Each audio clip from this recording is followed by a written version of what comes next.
Fala Dipironers, está começando mais um DipironaCast. O seu podcast acadêmico da área da saúde. Eu sou o Robson. Sou o Felipe Jatobá. E eu sou o Breno França. Estreando hoje, Breno. Pela primeira vez, né?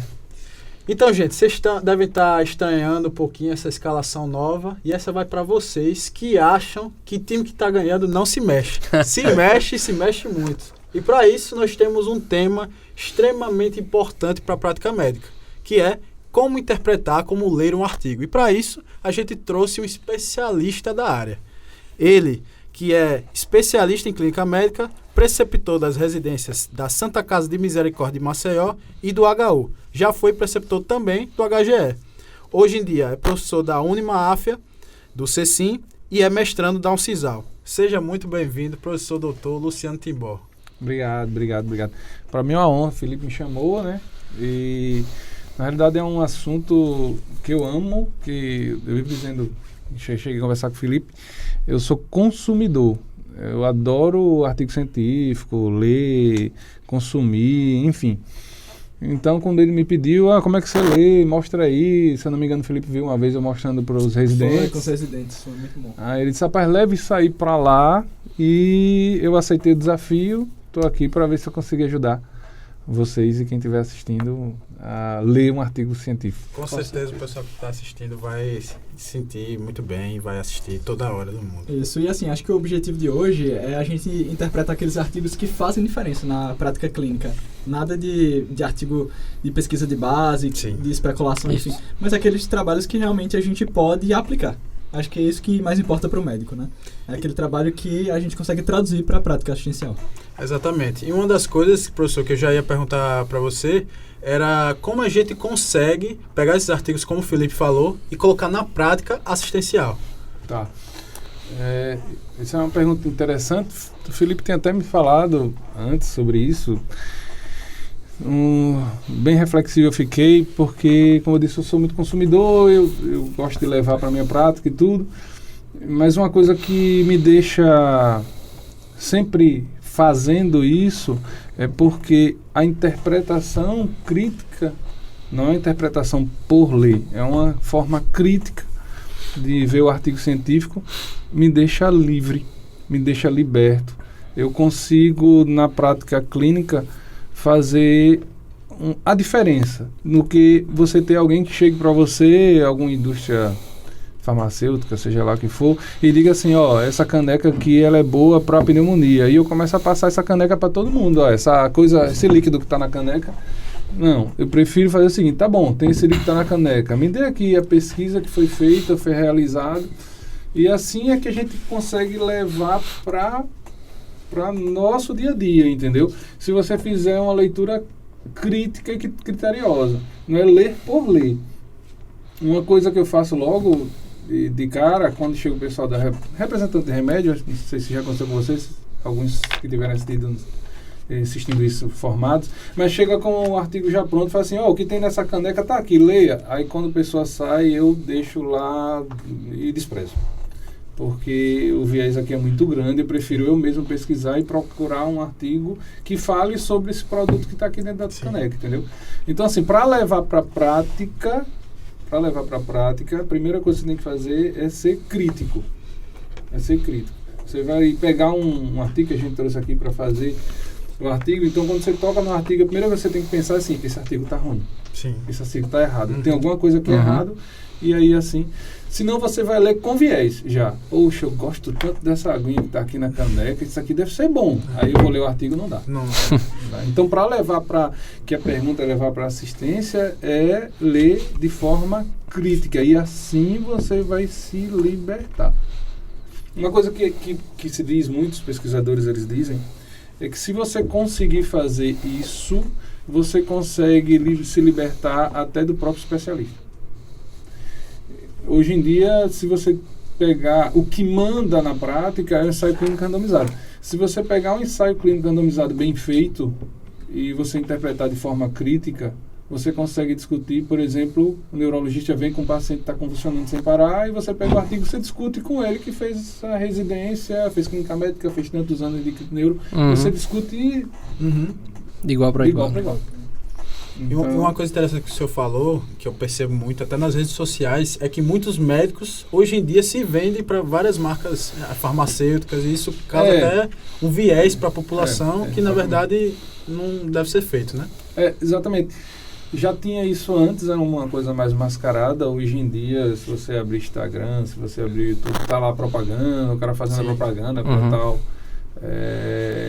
A coisa mais ridícula que eu já vi, que mandaram um vídeo para mim, não vou dizer quem, a pessoa apagou o vídeo, estava vendendo um chip que programava para acabar com qualquer vírus, bactéria, ou não sei se vocês viram isso. Quem dera fosse verdade. Acabava com tudo. Onde é que vende isso? Não sei se você viu esse vídeo na época, tiraram, caíram em cima dela, ela tirou, né, essa médica. Então é justamente o que você diz, hoje em dia o negócio está mais notório, a pessoa faz propaganda, bota no YouTube, a gente tem que tomar cuidado com isso. E muitas pessoas, professor, hoje em dia também, não procuram essa parte dos artigos, não procuram a parte científica da coisa. Então uma coisa que também queria perguntar era, que inclusive a gente já teve um episódio sobre medicina baseada em evidência, mas eu acho que o pessoal de casa ainda não sedimentou um pouquinho o que seria essa medicina baseada em evidências de fato, né? É interessante. Outra coisa que eu passei a me apaixonar foi a questão da medicina baseada em evidência, que eu descobri, foi um curso que eu fiz e comecei a ler sobre a medicina baseada em evidência. Enfim, o pai dela é David Sackt, não sei se eu pronunciei certo. Ele foi criada já há um tempo, no século XX, mas ele chegou entre 1980 e 1990, sedimentou. Ele foi o primeiro que fez uma disciplina no Canadá só sobre medicina baseada em evidência. Ele foi o primeiro. Ele publicou vários e vários artigos só sobre isso. E nada mais o que ele queria dizer. A primeira coisa que ele dizia assim, não é uma fórmula, não é uma receita, não é uma receita de bolo. E tem situações, chega a ser controverso, que a gente não pode utilizar a medicina baseada em evidência. Mas o que é a medicina baseada em evidência? Ela tem 3 pilares, onde o primeiro é a expertise do médico. Eu digo médico porque a gente está na faculdade de medicina, mas a prática baseada em evidência, ela vai para fisioterapeuta, enfermagem, tá? Então me sinto muito se eu falar aqui muito médico e tal. Mas vamos lá, então o primeiro é a expertise do profissional, é aquele que ele estuda, ele faz a gente falou em neuro, ele estuda, faz especialização em neuro, ele tem a expertise que eu não fiz neuro, eu não tenho. Então, primeiro vem isso aí. A segunda coisa é a evidência em si, que são as pesquisas, que são os estudos que nós vamos ler. E nessa parte vocês têm que entender que a pesquisa boa não é a mais nova. Ponto. A pesquisa boa é aquela que tem menos vieses, é aquela de melhor metodologia e é aquela que tem melhor evidência. Porque às vezes você tem boa metodologia e você não tem uma evidência boa. A evidência é fraca, é muito fraca. Então, isso tem que ser separado. Às vezes sai um artigo essa semana. Olha, saiu um artigo aí da medicação X, vamos começar a usar. Opa, peraí, calma. Não é assim. O Chayde-Vasque, ele foi feito em 2001, só quem bateu ele foi o Chayde-Vasque 2, que se eu não me engano ele foi publicado em 2011, se não me falha a memória. Até hoje não tem nenhum que bateu o Chayde-Vasque 2. E querendo ou não, é o que mais é usado, né? É o mais usado e é antigo. Sim, pois beleza? Então, o segundo pilar, como eu falei, são as evidências. E o terceiro pilar é, na realidade, o perfil do paciente. Então, hoje em dia, está se batendo muito nas discussões que você chama de decisão compartilhada. Você chega para o paciente e você diz, olha, melhor, vamos voltar para o copo com a medicação. Melhor medicação é essa aqui. Doutor, quanto é que custa? R$300. Doutor, não tem outra não? Eu disse, olha, eu tenho essa daqui que é R$100. Doutor, só posso comprar essa aqui. E você vai ter que respeitar o perfil do paciente. Sim. Então não adianta você ter uma boa evidência, você ter uma expertise onde o paciente ele não pode participar, né? Não pode, exato. Ele tem que participar. Ele diz, doutor, aqui não dá. E eu não posso ser aquele médico, pois eu só prescrevo esse.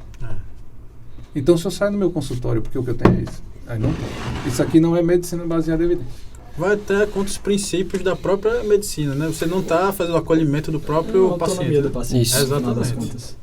Então, professor, puxando o gancho do que a gente já estava falando sobre essa parte de artigo, a gente fez uma seleção aqui dos principais tipos de artigo e a gente queria que o senhor falasse um pouquinho para o pessoal de casa, porque tem muita gente, muitos acadêmicos de medicina que estão entrando agora na faculdade. E muitas das vezes eles não sabem o que é um relato de caso, o que é um trial, enfim. O que a gente pode tirar de cada um deles mesmo. Exato, né? Interpretar. Até o próprio médico formado, às vezes tem algumas dúvidas. Eu posso tentar esclarecer no que eu sei, lógico. Enfim. Pronto. Mas, perguntei. A gente separou alguns. O primeiro deles é o relato de caso. Que entraria a série de casos aqui também, né? Tá. Isso. O relato de caso, eu não posso utilizar ele na minha prática. Certo. O relato de caso é quando você pega um caso que ele é incomum e você consegue publicar ele para que outras pessoas, se pegar esse caso semelhante, possam extrair algo interessante daqui. Mas assim, tipo, nesse relato de caso eu usei droga X. Não significa que se eu pegar o mesmo relato de caso eu vou usar a mesma droga, porque são doenças mais raras, por isso que são relatadas. Quando eu faço uma série de casos, aí eu posso publicar essa quantidade e eu posso ter, mas mesmo assim ainda não posso utilizar aquilo ali como minha prática. Talvez para sugerir uma nova pesquisa, ou por exemplo agora com Covid, né? Exatamente. Surgindo novos casos. Então saem relatos do quadro do Covid, não sabemos exatamente o que é, e aí isso ia se espalhando, e aí conseguiu-se a casuística, né? Que precisava para fazer um estudo mais robusto. Como se fosse uma especificidade de cada doença. Ok. Exatamente. Então, assim, a série de casos também não dá para você colocar, mas, enfim, daí você pode partir para uma pergunta de pesquisa e realmente fazer a pesquisa, entendeu? Show de bola. Beleza. Próximo. É o coorte. O coorte são os estudos epidemiológicos, que é a série de casos, relato de caso, coorte transversal e Caso controle. São os epidemiológicos, enfim, também e experimentais, enfim. O coorte é interessante. O coorte, eles são observacionais. Sim. Tá? Tanto o coorte como o transversal, o relato de caso. Nós observamos. Nós também não podemos utilizar esses três para definir qual conduta. Existe um grande problema entre os médicos já formados, onde teve um episódio que eu conversando com um colega meu, ele mostrou um coorte que foi feito no Japão com 80 mil pessoas. Eram 80 mil idosos que estavam utilizando um braço, ele utilizou uma droga X, comparada a outro braço que era o AS, e nesse foi visto que quem usava a droga X não sangrava mais do que o AS. Só que o problema do coorte é que ele diz o fator de risco, ou ele diz o prognóstico. Se você tiver um câncer e você quiser saber quanto tempo vai viver, você procura um coorte, e não relato de caso, e não ensaio clínico randomizado. Então, o que aconteceu? Esse meu colega começou a dizer assim, agora nós temos uma droga que podemos usar com segurança nos idosos. Não. A gente tem uma droga que ela não tem como fator de risco o sangramento. Quem vai dizer se a gente vai usar com segurança ou não seria um ensaio clínico randomizado. Se já tem um ensaio clínico randomizado dizendo que eu posso usar no idoso, esse artigo foi observado que ele não sangra. Certo. Entendeu? Ele não vai me dizer, o coorte não vai dizer isso. Então ele vê prognóstico e ele vê simplesmente fator de risco. O transverso, ele é feito tanto para frente como para trás, retrospectivo ou prospectivo. Sim. O transversal, ele sempre é feito retrospectivo. O interessante do coorte é que eu posso encontrar incidência, porque ele é mais difícil de ser feito, você pega uma quantidade um período muito grande. O transversal pega esse período, é como se eu tirasse uma fatia, aí eu faço a transversal. Então o transversal não me diz a incidência, ele diz a prevalência. Ele me diz a prevalência. E se você fizer num hospital específico, ele vai dizer a prevalência daquele hospital. Então, mais limitado, se eu comparar, por exemplo, com coorte, com caso controle. Exatamente. E ele só faz para trás. O caso controle a gente utiliza em doenças raras. Onde os outros dois eu pego o fator de risco e vejo se ele causa doença. O caso controle, como eu vou pegar uma doença rara, eu pego a doença e procuro o fator de risco. Então ele também é feito para trás. O caso controle. Legal. Tá? Acho que talvez um exemplo que fique claro de estudo transversal é, por exemplo, aquelas pesquisas eleitorais. É verdade. Por exemplo, né? Seria um tipo de estudo transversal, que ele tá pegando aquela Aquele fatia, período. né? Aquele período. E E não tá indo pra frente, pra trás, Sim. ali como coorte ou caso controle. Né? Sim. Excelente. Próximo, ensaios clínicos randomizados. Ok. O ensaio clínico randomizado é o que a gente usa na prática clínica. Essa é a primeira pergunta que você me fez. Uhum. Então, eu quero saber se aquela medicação ela é boa para o paciente, eu vou ler um ensaio clínico randomizado, que ele tem toda uma metodologia, que é o que a gente vai falar daqui a pouco. Hoje, né? Sim.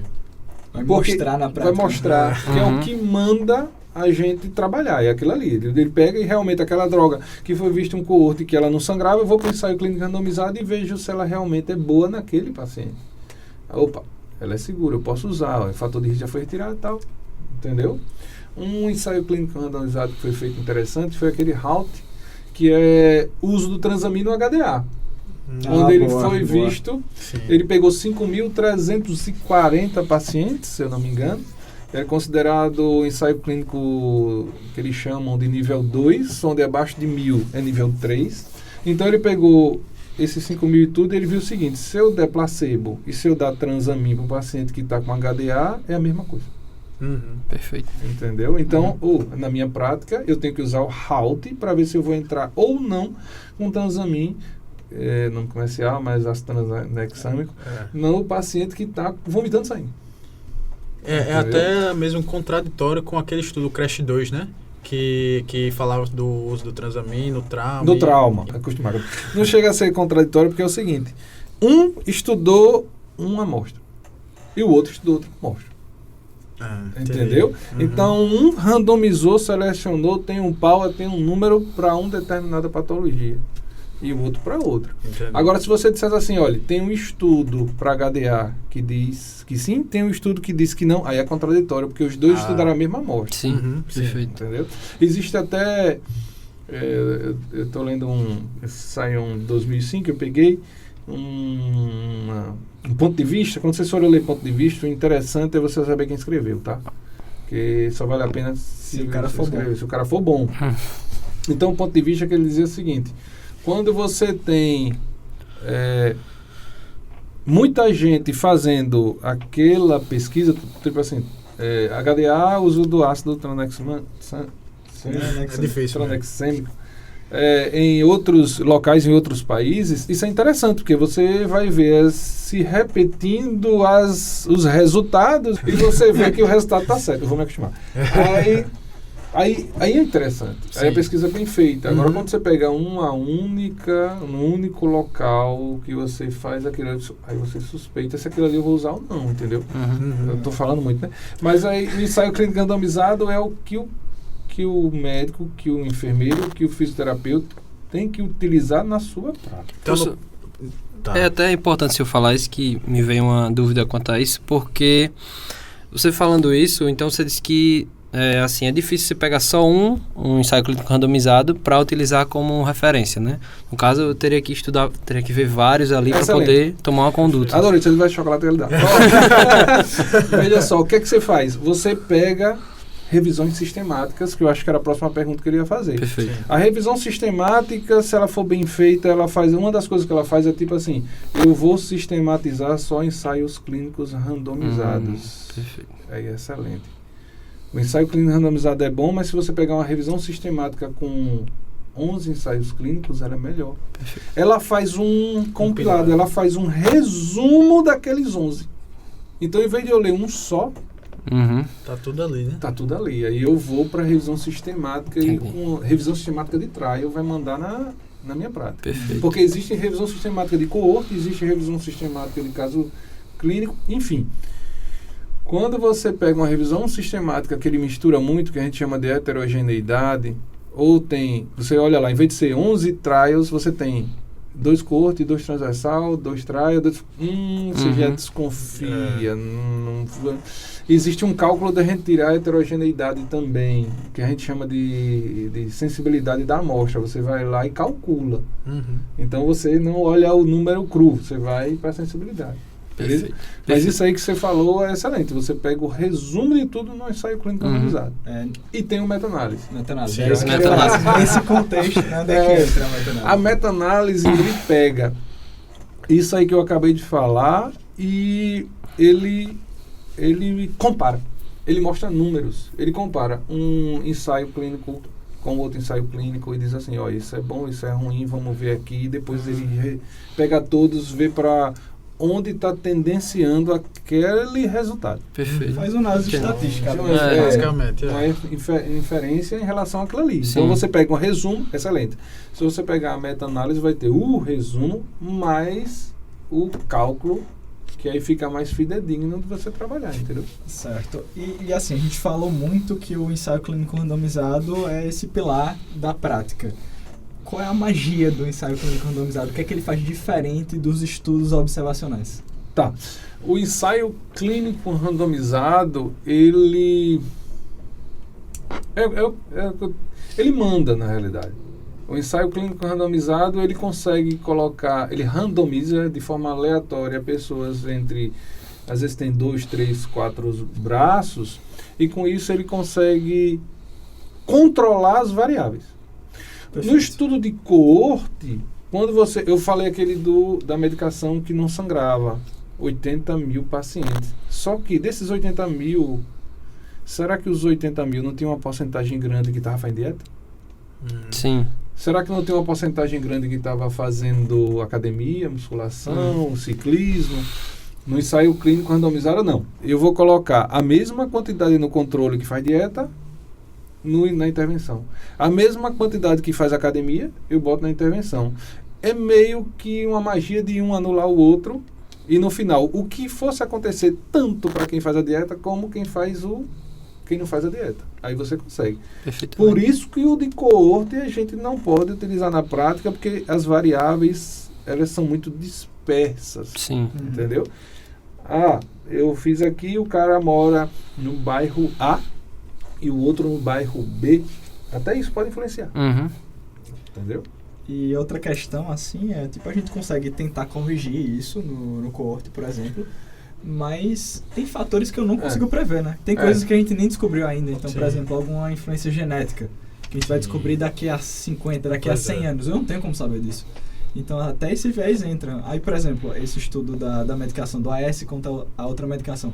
Por que num grupo fez AS e no outro fez a outra medicação? Será que esse paciente tinha alguma comorbidade, alguma coisa que fez, eita, não vou usar essa aqui nesse. Então, eita, eu vou usar outra droga. Isso a gente não sabe. E é impossível, na realidade, saber. Saber de tudo. O de coorte você também você compara, né? Você bota grupos comparando, mas como você disse, tem variáveis que eles não conseguem retirar porque você está observando. Existe até, um acadêmico mostrou até uma questão de prova de residência, que ele botava assim, em relação a... Ele botava um caso e ele colocava assim, o que é que ele era? Se era coorte, se era ensaio clínico randomizado, se era transação, mais ou menos assim. E qual era a dúvida? Porque nesse estudo era feito a pressão do paciente. Então ficou a dúvida, isso foi a intervenção? Porque se eu mexer, é ensaio clínico randomizado. Sim. E aferição, medidas podem ser feitas no coorte. Interessante. Entendeu? Elas podem ser feitas. O que eu não posso é tipo assim, tô com 2 pacientes aqui, esse aqui eu vou deixar a caneta rosa. Aí eu não posso, eu interferir isso aqui, entendeu? Não posso. O estudo observacional, por exemplo, coisa, né? De alguma medicação, você tem um hospital onde o hospital já utiliza essa medicação. Sim. Você não pode colocar essa medicação nele. Aí randomizado. É como se só pegasse algo que está acontecendo ali para observar, né? Exatamente. Não bota a mão. Não bota a mão, não mexe. Quando você faz isso, aí você quer ver a droga X. Aí você bota a droga intervenção aqui e o outro placebo, vamos dizer assim, né? Ok. Bom, professor, depois da gente avaliar todos esses artigos, todos esses tipos, na verdade, a gente também tem que avaliar os desfechos. Tem os desfechos primários e os secundários. A gente queria saber como avaliar esses tipos de desfecho também. Que é cada desfecho. Tá. Qual a diferença? Vamos fazer o seguinte, vou deixar... Não posso tocar na mesa. Vamos fazer o seguinte, vamos deixar de forma mais simples. Eu acho que o mundo tem já muita complicação. Quando vamos a partir de agora falar de ensaio clínico randomizado, que é o que eu fui chamado, porque senão ia ser vários para a gente falar, não dá tempo. Tá. Quando você fala em desfecho, que é o que eu quero, desfecho primário, é aquele ali que eu vou ler no artigo e que eu vou interpretar o resultado. É aquele ali que o estudo foi planejado para ser feito. Onde o número de pacientes foi planejado para aquilo ali, a aleatoriedade foi planejada para aquilo ali, o cegamento foi planejado para aquele desfecho primário. É o que me interessa. O que é o desfecho secundário, a grosso modo, ele confirma o primário ou ele ajuda o primário, ou seja, ele tem que estar conectado no primário. Certo. O que é que o desfecho secundário faz? O desfecho secundário, ele me cria uma pergunta de pesquisa. Aí é onde a indústria farmacêutica entra e esculhamba com a gente. Vou explicar. O secundário, por exemplo, se você fizer aqui, como eu disse, uma droga X, Sim. e você quer saber a mortalidade dessa droga X, se ela mata mais ou mata menos. Aí quando você vai para o secundário, o que é que você pode ver no secundário? Hospitalização. Vamos dizer que Nossa, se eu usar... Muito comum, sai muita pesquisa. Hoje em dia está muito falando sobre hospitalização. Então, assim, eu estou usando droga X. E no secundário, quem usou droga X foi menos hospitalizada, corrobora com o primário. Sim. Mas eu não posso dizer depois que a droga foi feita para diminuir a hospitalização. Sim. Ela não foi feita para isso. Isso foi um desfecho secundário para corroborar com o primário. Principalmente se o primário for negativo, né? Aí a gente Pois precisa é. tirar a conclusão Aí do é onde secundário. a indústria farmacêutica Entra. arrebenta com a gente, porque ele, para publicar, ele publica o secundário. Pra Com beneficiar. resultado positivo. Isso. Entendeu? Aí vem o viés da publicação. Era para ser negativo, os caras falseiam e botam positivo e conseguem publicar. E o estudo não foi feito para hospitalização. É isso que ele chama de cherry picking, que a gente tava falando, ou não? Nunca vi esse nome. Eu li no livro do Alencar ontem. Tá em dia. Tá em dia. Que ele fala, eu não sei se é de desfecho primário e secundário, né? Mas ele fala que você busca um resultado numa pesquisa, você acaba tendo outro, e aí você utiliza aquele resultado para meio que credibilizar a sua pesquisa. Então, basicamente isso. Provavelmente o nome Que eu tem não até, tinha por visto. exemplo, análise pós-hoc, que você vai pegar um subgrupo, que é aquele Isso. desfecho. Exato. Mas assim, não foi projetado para Exatamente. Então não tem poder, não tem especificidade. E aí você meio que Existe disfarça, né? uma crítica muito grande por causa de análise pós-hoc, justamente por causa disso. Os caras publicam, às vezes publica negativo, ou publica com um valor pequeno, aí eles publicam de novo o pós-hoc. Ele pega todo o resultado de novo, vai reavaliar aquilo ali e meio que parece que ele força para achar outro resultado. Para isso que é tortura os dados, né? Torturando os dados. Manipula, coloca na estatística até sair, até cuspir alguma coisa positiva ali. Pra dizer, não, isso aqui foi positivo. Sim, Tem que tomar cuidado com o pós-hoc. Perfeito. Professor, e uma coisa que eu, pelo menos, vi essa semana, achei interessante, inclusive, com relação a essa parte, por exemplo, das empresas farmacêuticas, de excluírem o desfecho primário só para mostrar o secundário, para colocar para frente, é que, por exemplo, eu vou provar agora para o senhor que o barco é um péssimo meio de transporte. Aí o artigo é o seguinte, a metodologia dele, eu coloquei o barco no meio da Fernandes Lima, e eu equipei ele com tudo. Com todos os motores possíveis, troquei turbina, coloquei, deixei ele elétrico, tudo. Os resultados, após 6 meses, eu mudando tudo do barco, ele não saiu do lugar. Conclusão, o barco é um péssimo meio de transporte. Então o pessoal vai, chega, lê dessa forma, ou até mesmo a empresa farmacêutica pega isso e posta para beneficiar o produto e cai no que a gente está fazendo isso hoje, que é como interpretar, como ler um artigo científico. Interessante. E por isso, agora a gente já vai ver para colocar na prática com o artigo que a gente pegou, né? Então, assim, tem um viés aqui, porque eu gostei muito desse artigo. Eu acho que foi um dos melhores artigos do ano. Olha então, aí, esse presta mesmo, né? Ih, Você não vai mostrar pra gente como é que se Vai faz. avaliar Ó, agora.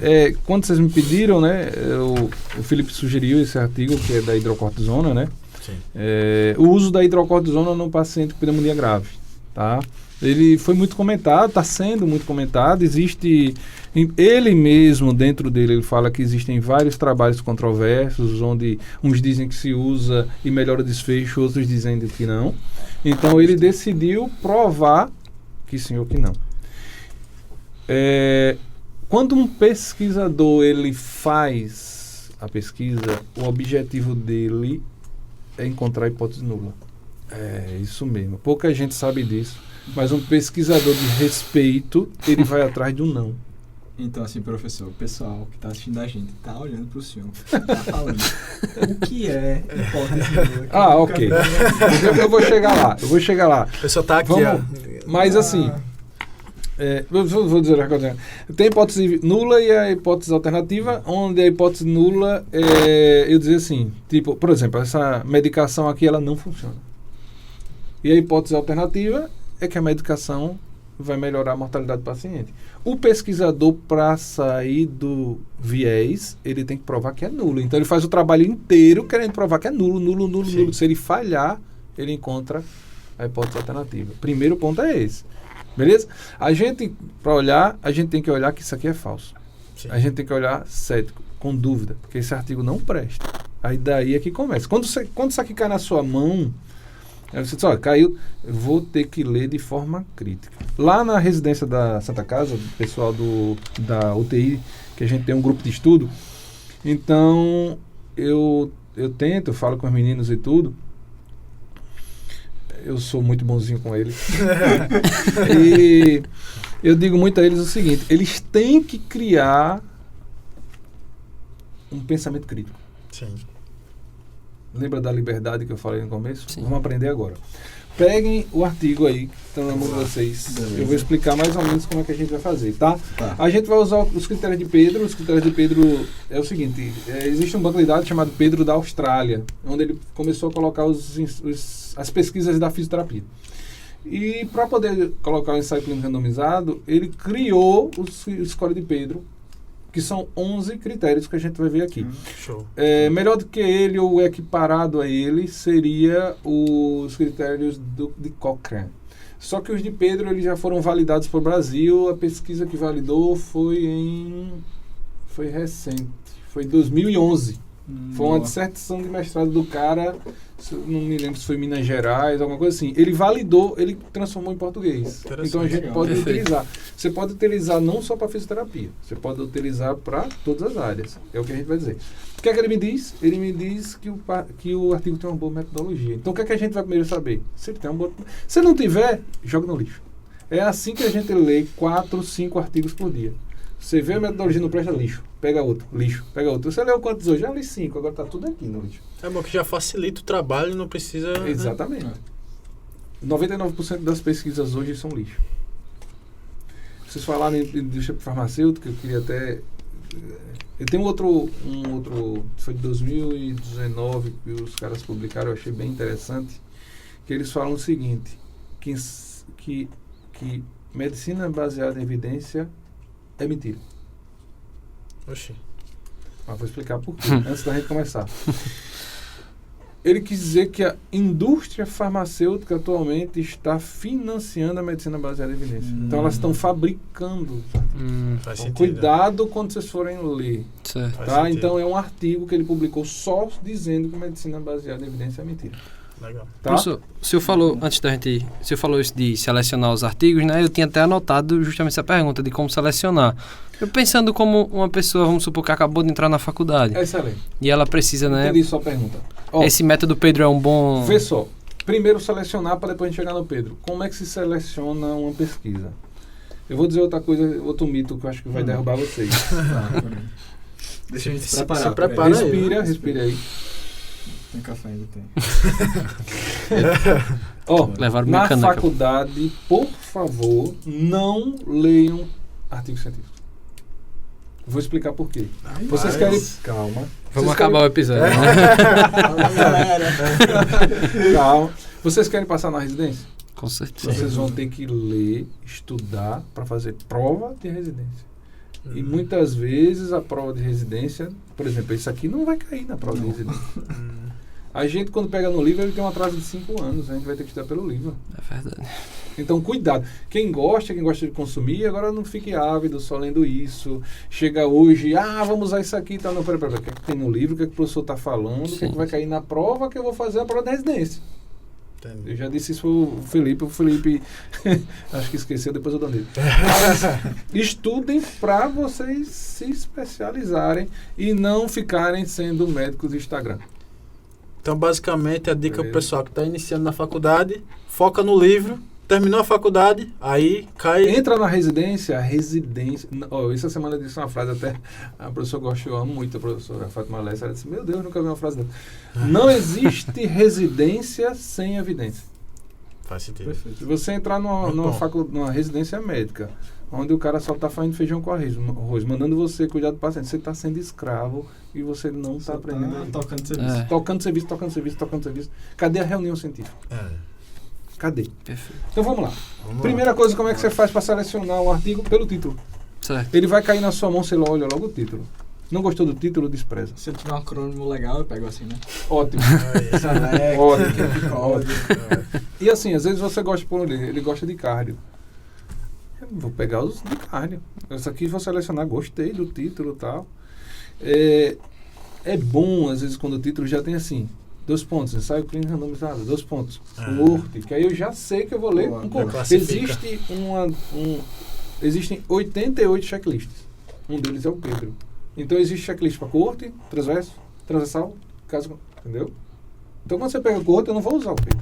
Sim. Por isso que é bom ter 2 pontos, beleza? Perfeito. Então a primeira coisa que faz, o título vai chamar a sua atenção. Quem estiver fazendo pesquisa, faça um título gostoso de ser lido.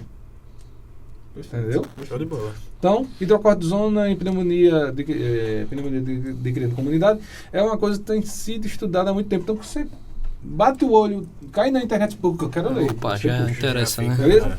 Vamos lá, primeira página. O que você vai fazer? Tá vendo aqui o resumo? Sim. Peguem a caneta. Beleza? Vocês vão fazer isso aqui, ó. Não se lê resumo. Que ótimo. Tá vendo a introdução?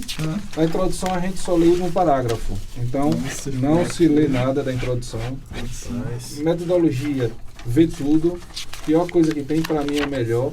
Sempre leia uma metodologia. Beleza? Resultado, sempre leia o resultado.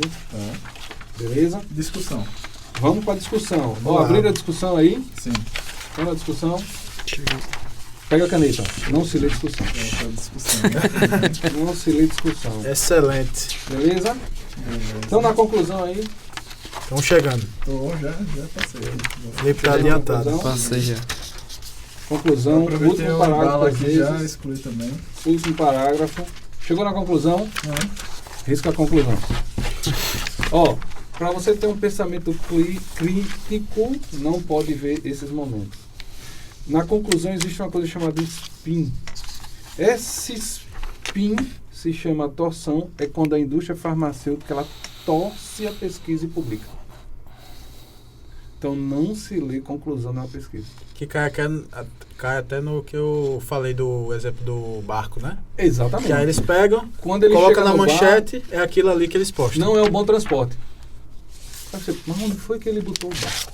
Pois é. Ele não vai botar na conclusão. Ele vai, porque o barco serve para água. Aí vai chegar, botou no meio da Fernandes Lima. Como é que ele vai ser utilizado da melhor forma? Então... Resumo. O resumo, ele também tem um spin. Por isso que a gente não lê. Ele consegue botar dentro... Não estou dizendo que são todos. Mas ele consegue, tá? Então, beleza. O que está no conhecimento... Normalmente, as coisas que você, de primeiro, quando vai ler, é a introdução, o resumo e a conclusão. É tudo que você tem que cortar. O resumo... E a metodologia a galera pula logo, o último parágrafo, deixa ela pra lá. Porque é justamente onde eles buscam... Qual é a importância da metodologia? No final eu vou explicar um pouquinho da importância da metodologia, beleza? Então vamos lá. Eu gostei do título, aí eu vou para o último parágrafo da introdução e eu descubro o seguinte, que ele tem realmente uma sigla bonita. Gostei. Cape Cod. É bom. Se eu pudesse dar nele, mas tá ouvindo. Aí o que é que ele quer ver aqui na conclusão? Ele quer ver, na realidade, o uso do corticoide da hidrocortisona. No último parágrafo é que diz o objetivo. Da hidrocortisona no paciente com pneumonia adquirida na comunidade, e ele quer ver a mortalidade em 28 dias. Ele já diz no último. E ele compara isso com o placebo. Tá aí no... Aí resultado. Aí a gente vai para o Pedro, eu não precisa decorar, vocês pegam na internet, escolhe de Pedro, eu vou abrir aqui, e vão ter 11 critérios, a gente vai procurar os 11 critérios, quanto mais critérios positivos, menos viés. Melhor a qualidade. O critério de qualidade do trabalho. Qualidade não, de metodologia. Metodologia. Qualidade seria aquele grade que a gente pode fazer entre baixo, muito baixo, moderado e alto. Certo. Entendeu? É uma falha do Pedro. Por isso que se você utilizar o Pedro, você vai ter que ter pensamento crítico. Perfeito. Entendeu? Você vai criar seu pensamento. A liberdade está aí. Certo. Entendeu? Então vamos lá. Primeiro critério de Pedro são os critérios de elegibilidade, que ele diz o seguinte. Primeira coisa, a revista é indexada por pares? Essa é o New England. O New England, ela é... O que é indexado por pares? Ele pega a minha pesquisa, vamos dizer que eu fiz a pesquisa para... Pode pegar aqui. Tá. Ele fez uma pesquisa para pneumologia, ele pega um profissional especialista em pneumologista e ele entrega a minha pesquisa. Uhum. Então ele é avaliado pelo meu outro par lá, mas ele é um especialista. Sim. Essa revista ela é tão boa que ela tem isso. Sim. Então, não sabe, procura na internet. Essa revista é indexada por pares, eles já botam ali, tá?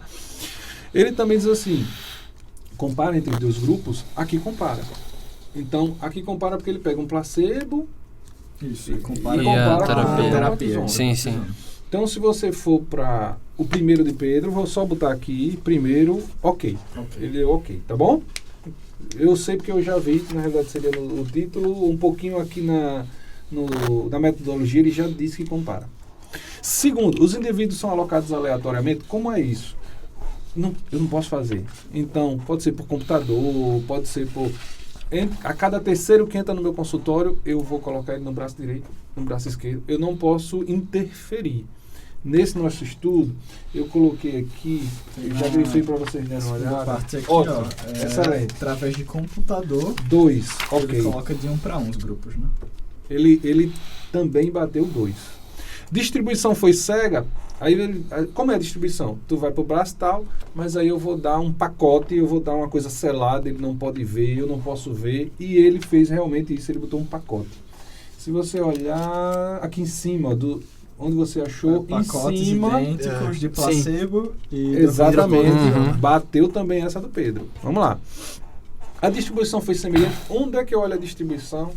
Toda pesquisa randomizado, ele vai ter uma tabela com as características do paciente. Sempre a tabela 1. Boa pergunta. Então, ele vai ter as características, às vezes é chamado baseline. Então, aqui é que você vê. E o que é que eu quero? Igual de um canto ao outro. Então, por exemplo, nesse caso, uma idade média, ele botou 67, bateu.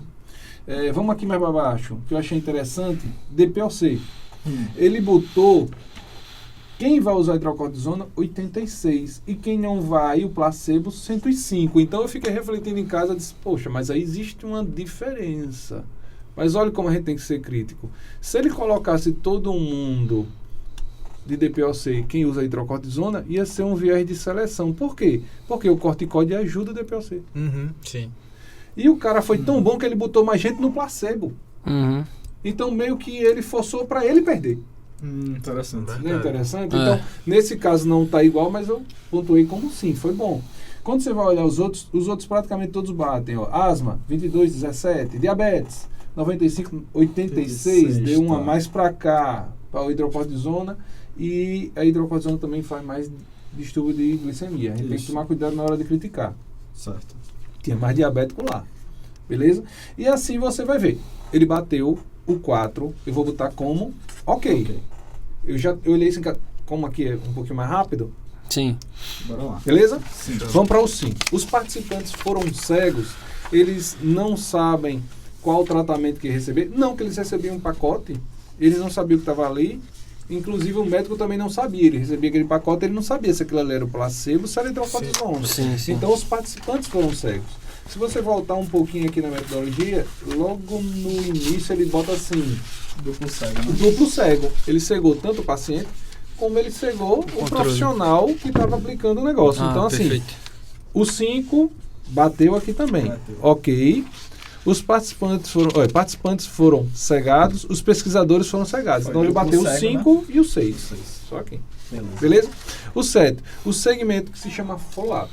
A gente pega aqueles participantes, a gente estipula, no caso desse foi 28 dias, e eu tenho que acompanhá-los. Aí é que complica. Porque o paciente pode desistir, pode ir embora, eu posso ter uma perda? Posso. A estatística diz que eu posso perder 15% das pessoas. Mais que 15%, eu já desconfio. Tá? Então, o follow-up, que é que eu vou? Eu vou para...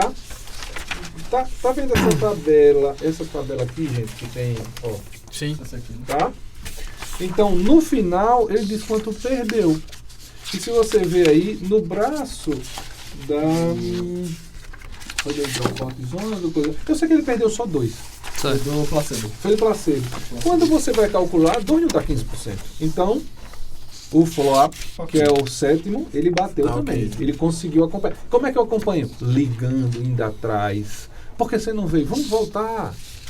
Tem um pesquisador famoso que ele tem uma clínica que ele diz que paga almoço se o pessoal for. Então, vou fazer a pesquisa dele. Beleza? 8º. Tá. Beleza. O 8º é o poder estatístico, que é o power, que chama, que uma pesquisa, ela tem no mínimo um poder estatístico de 80%. 80%. Então, se eu tiver esse poder, eu digo que minha pesquisa tem o poder de falar que o resultado não foi ao acaso. Aquilo que eu encontrei realmente aconteceu. Em outras palavras, é a sensibilidade do artigo. Exatamente. Exatamente. É a sensibilidade do artigo. Então, onde é que eu encontro também na metodologia? E na metodologia, Tem aqui quando na você encontra o análise poder... estatística, né? Exato. Acharam aí na análise estatística. 80% de power. Aí é que complica. Vamos lá. Vê só. 80%. O power, ele vai me dar o número de participantes que eu vou recolher na minha pesquisa. Sim. Para eu dizer que não foi ao acaso, nessa pesquisa eu precisava de 1.146 pacientes. Poxa, será que foi isso que ele recolheu? Vamos dar uma olhada aqui. Voltando para cá, ó. Tá vendo aqui? Sim. Ele recolheu 800. 800. Aí você diz assim, pô, não atingiu o power. Mas aí essa pesquisa tem uma coisa fabulosa. Eles fizeram 2 análises interinas. O que é análise interina? Eles pegam no protocolo antes de começar o estudo e eles dizem assim, ó, a gente vai parar o estudo com tantas pessoas, vai analisar, isso ele fez. Tá. Certo. E com tantas pessoas a gente vai analisar, isso ele fez. Porque quando chegou, essa pesquisa é recente, quando chegou o Covid ele teve que parar. Porque o Covid ficou aquela história, usa corticoide, não usa corticoide, ele teve que parar. Quando ele parou, ele disse, rapaz, agora que já estabilizou, vamos voltar para a pesquisa? E a gente faz a segunda análise interina. O que é que ele descobriu? Ele descobriu que o estudo, ele era tão bom que não precisava continuar. Então ele não atingiu o power, porque o estudo fez uma análise interina que tem um objetivo, ele tem uma equipe de ética no local, e ele tem o objetivo de parar a pesquisa por 3 situações. Futilidade, segurança, ou se o artigo é muito bom. Futilidade é o seguinte, eu tenho pesquisas anteriores e ele só está repetindo essa pesquisa. Sim. Então, para que eu vou gastar dinheiro? O famoso enchendo linguiça. Exatamente. Só para publicar. Apenas. A segurança, rapaz, tá morrendo mais no placebo. Aí ele para. Entendeu? Ou tá morrendo mais no controle. Ele para. Sim. E a outra, que é o tão bom. Então, rapaz, o resultado tá tão bom que não tem para que a gente continuar. Foi o caso dessa pesquisa. Ele não parou por futilidade nem segurança. Ele parou porque os resultados estavam muito bons. Sim. Aí ele parou com 800. Então, ele não atingiu o power, mas tem esse objetivo. Show de bola. Beleza. Vamos para o 9, que é a análise por intenção de tratar. O que é análise por intenção de tratar não está no trabalho. Quando a gente lê um trabalho clínico, a gente pega os suplementos, que eles são protocolados. No suplemento, ele explica o seguinte. O que é a intenção de tratar? O paciente que chega desse braço, por exemplo, saíram 2, na hora de eu calcular a intenção de tratar, eu coloco ele aqui dentro. Eu não posso tirar o paciente. Quer exemplo? Hidroxicloroquina no Covid. França. Os caras fizeram 2 braços, um que usava e um que não usava. E os caras publicaram dizendo que o que usava salvava mais. Os pesquisadores do mundo começaram a botar carta pro editor. Tem alguma coisa errada aí, vamos lá. Saíram 6. Não foi intenção de tratar. Bota de volta. Aí a revista, o editor, mandou pro pesquisador e mandou ele acrescentar. Detalhe, os 6 que voltaram estavam no braço da hidrocortisona e na hora de calcular, os 6 morreram. Quando essa pesquisa foi reavaliada, ela provou que a hidroxicloroquina matava mais do que o Covid. E a gente já tinha feito para todo mundo. Porque os caras não fizeram intenção de tratar. Então, saiu, você bota e analisa. Se sair do braço do controle, você bota como controle e analisa igualzinho como está no controle. Se sair no intervenção, você analisa com intervenção. Beleza? Certo. Ok. Acho que não tem mais tempo. Estou tentando correr. Bora. Vamos lá. Vai dar tempo. Ok. 10. A comparação através de testes estatísticos. Beleza, como está muito rápido aqui, ele usou testes realmente estatísticos, que quadrado, para poder comparar. Sim. Ele também atingiu o 10. E o 11, há uma medida de variabilidade, ele usou que foi um intervalo de confiança. Certo. Que é bem padrão. Assim, Que é bem padrão. Dos 11 do Pedro, ele só não atingiu o power, porém porque o Era muito bom. Porque já era muito bom. Então eu Pedro escolhi bateu. bem. Exatamente. Felipe acertou. Ele teve uma metodologia impressionante. Beleza. Ok.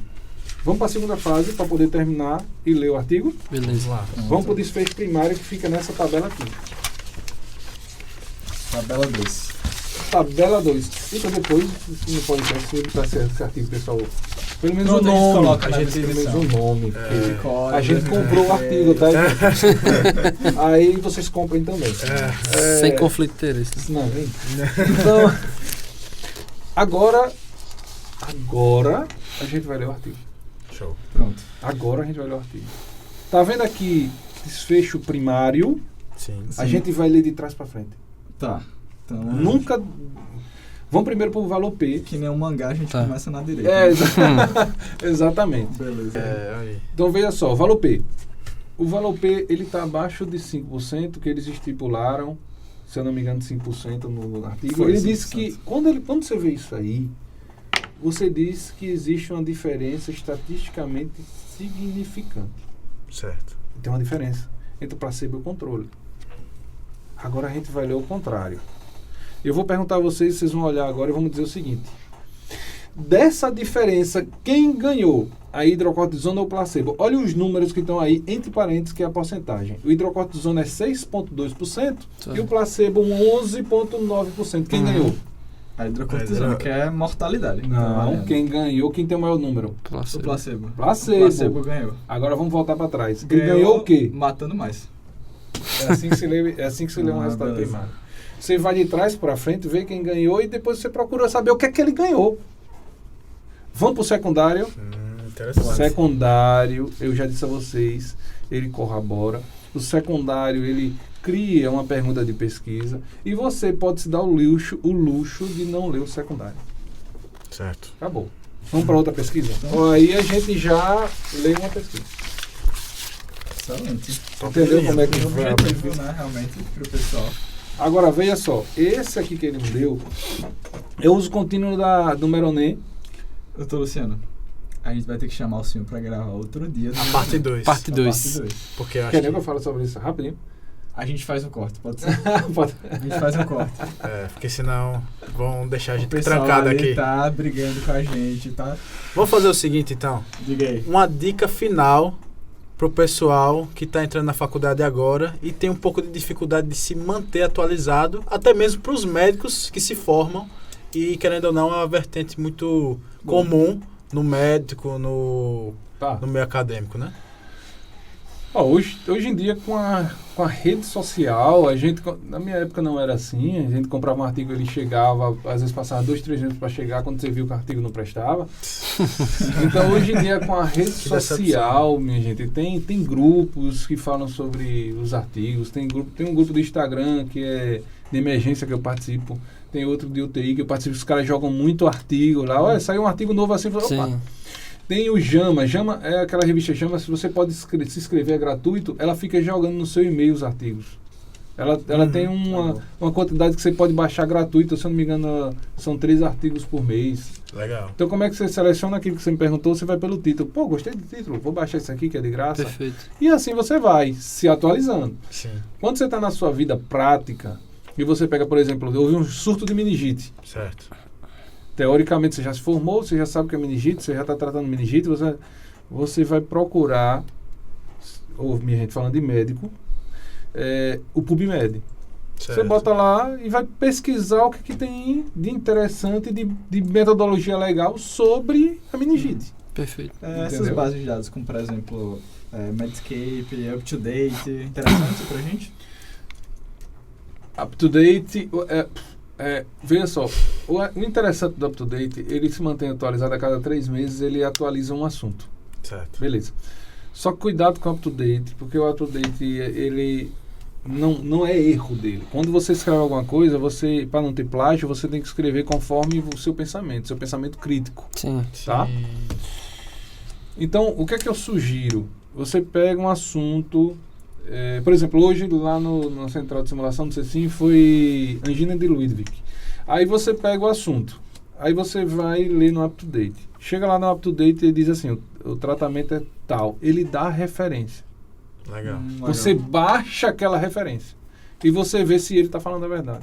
Show de bola. Então, cuidado. Eu tenho uns colegas que estão fazendo lá em São Paulo e o professor quase que bate nele e se diz assim, onde é que você tirou isso aqui no UpToDate? Não, meu filho. Abra o UpToDate e pega o artigo que está dentro do UpToDate e você me traga a bichoca do artigo. Não me fale em UpToDate. Sim. Entendeu? Os caras nem gostam lá em São Paulo quando você fala em UpToDate. Quando você está numa residência, você tem que investigar a fundo. Tem que ver a fonte, né? Tem que ver a fonte. Então, Perfeito. excelente dica para quem está começando e quem está terminando a faculdade, né? Acho que agora, mensagens finais, a gente deixa aberto pro professor Luciano para divulgar as redes sociais aí dele. Não, já falei, foi demais. Recadinhos. Ainda falava mais 1 hora, mas não pode. Como é, professor? Tem lá... Isso, professor. Parte 2, Tem marcado. lá o canal do YouTube, fala ali pro pessoal. Os meninos perguntaram no meu canal do YouTube. Na realidade, eu não ganho dinheiro nenhum sobre o canal do YouTube. Ensinando na faculdade, a questão da época do Covid, o pessoal tinha que fazer online. E muita gente não estava conseguindo ir para a aula. Uma solução que me deram dos alunos é que eu pudesse gravar no YouTube. Então, tem algumas aulas lá que aí deixei, tá? No modo FOAM. Eu não sei se vocês já ouviram falar sobre o modo FOAM. Eu vi com o senhor lá. O modo FOAM, inclusive se você pegar hoje no Twitter, você bota /FOAM, vai ter um monte. O que é o modo FOAM? É um movimento americano de uma boa evidência, com boa qualidade e gratuito. Legal. Ele é gratuito. Que o Brasil também está entrando nesse modo FOAM. É tudo que o estudante quer. Gratuito Gratuito e bom. Gratuito, Exatamente. principalmente. Não pirata, Bom, gratuito. O famoso, né? Então, assim, se você for lá, você vai ver que eu começo já falando que é FOAM, a hashtag FOAM, é gratuito, pode olhar, fique à vontade. Show de bola. Eu vou tentar gravar outros depois, agora com o mestrado eu tive que parar de vez, infelizmente. A gente vai cobrar. Por favor, Com certeza. Então, professor, enfim. agradecer mais uma vez pela participação, foi um excelente episódio. Com certeza o pessoal aí de casa conseguiu extrair muito bem como interpretar um artigo científico. E agora falar dos nossos patrocinadores, que é o Belo Gourmet, Limo Lanches, a Unima Afia, que está nos ajudando. O pessoal aqui do CCS, que Deram uma força grande. deram uma força grande, estão aqui com a gente. É o Márcio, Martinho, Robson e o Beno. E o pessoal de Pirona, que está coordenando aqui, fazendo a máquina rodar. Sempre, né? Então, na dúvida... E Pirona Cast. Show de bola.